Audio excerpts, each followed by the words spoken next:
the EPCR need more games because they need money. A better competition is if you have maybe 16 teams or arguably 12 or 8 teams, right? Like those are Hmm. the only teams that actually will try to win the competition. So imagine just a straight knockout. They would have backdoor Oh, like a GA championship and you take it from there because the pools aren't really doing much for me at the moment. I know we've just kind of salivated about the prospect of La Rochelle Leinster, but in a general sense, I think the pools don't actually make sense. And I think if you have to really kind of Google the format every season, something is going badly wrong. I know there'll be listeners to this podcast especially who'll be like, all right, like, how do you not know it at this point? But I would say a smaller competition would be a better competition, but also I would say that's financially not feasible. So I think this is kind of we're sort of stuck with this. But you could certainly make a case that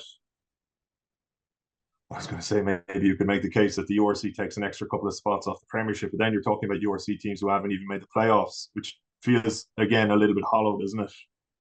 Um, if they're going to be whipping boys in the competition, like say, with the greatest respect, a Cardiff this time around or Bayonne, like maybe you try to open up and some of those again, without meaning to be disrespectful, those filler spots go to clubs wherein it would actually truly mean something for them. Like a club from Georgia, for example, was it Black Star? I can't think Black of it. Lion, yeah. Yeah, sorry, yeah. And like even a situation in which, say, if they were playing Toolan or somebody who were already qualified and who brought over the Espoirs, where a victory for that Georgian club or Spanish club or whatever Portuguese club would mean a huge deal to them. That might spice things up in those games that don't really capture the imagination. But I like I think it's a really pertinent email from Graham, but I don't know that it's one that has a solution for the moment, just because of the financial reality of club rugby. Have you had enough time to think about it? Well, I waffled. No, no, I was just curious to get your slant on because it feels a bit flabby to me, to be honest. I think 24 is it's too many. And I think the Champions Cup should just have champions in it or teams who were nearly champions. I'm really old school like that. I'm the kind of person who hates playoffs in a league competition. I think it's nonsense. I think the best team should win the trophy at the end of the season. That's why I really respect the Premier League for just sticking with the best team at the end of it is the winner and deserves it over the course of the season.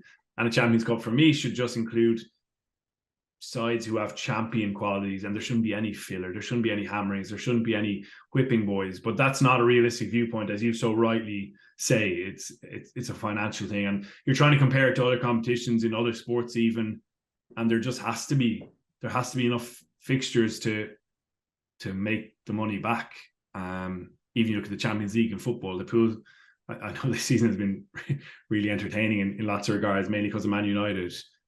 Sorry about you, Gav. But the group stages often include lots of terrible games with sides who are not of the caliber of the big ones, and that's just the reality of it. And then that makes the playoffs even more heightened and even more exciting, I guess. So this is kind of the point we're at, and the fact that it kind of lost its bit of sheen, maybe the Champions Cup for the French sides in particular for a little while.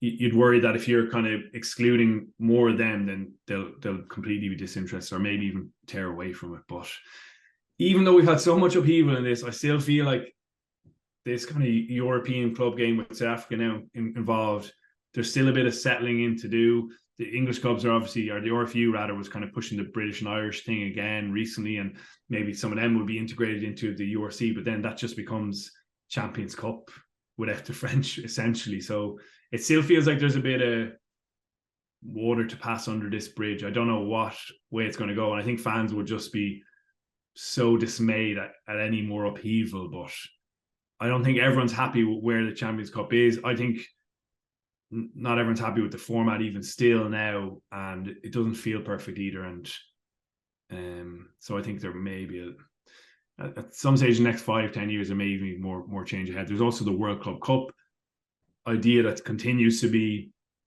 investigated and kind of followed up, and if that comes into the mix again, it's another layer of it. So yeah, to kind of watch this space, I think, is the message for me. When we're talking about the flap of it, like there'll be people thinking you can just go back to the traditional Heineken Cup format, extra pool games that actually mean something, and you wind up with roughly the same number of games for the competition, which you would think would make the same amount of income for the competition. But then you have the issue of clubs in the constituent leagues who equally need the gate receipts just from another few home fixtures, which is why it's probably broadened to include more of them from each.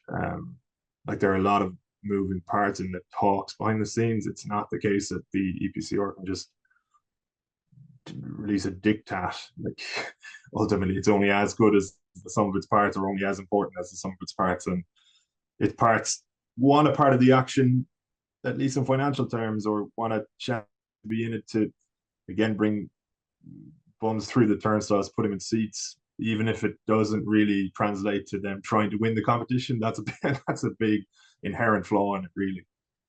Yeah, it gives clubs aspirations as well. It definitely helps with the development of clubs to be in that mix. There were always bad games, even the glory days, what we're remembering as with rose tinted glasses, the perfect Heineken Cup, but there were crap games back then as well. That's the reality of every single sports competition in the world, really. They're expanding World Cups in every sport, it seems, to include every national team in the world as well. So there's going to be more of that in the way at the highest level international wise. So I do think that the quality of the really good games this season, Leinster, La Rochelle this weekend, a few more of those pool games, and then quarterfinal onwards, it's going to be epic again. Every time the pool stages come around, we're talking about the quality of club rugby, and that I think will be the case again this season.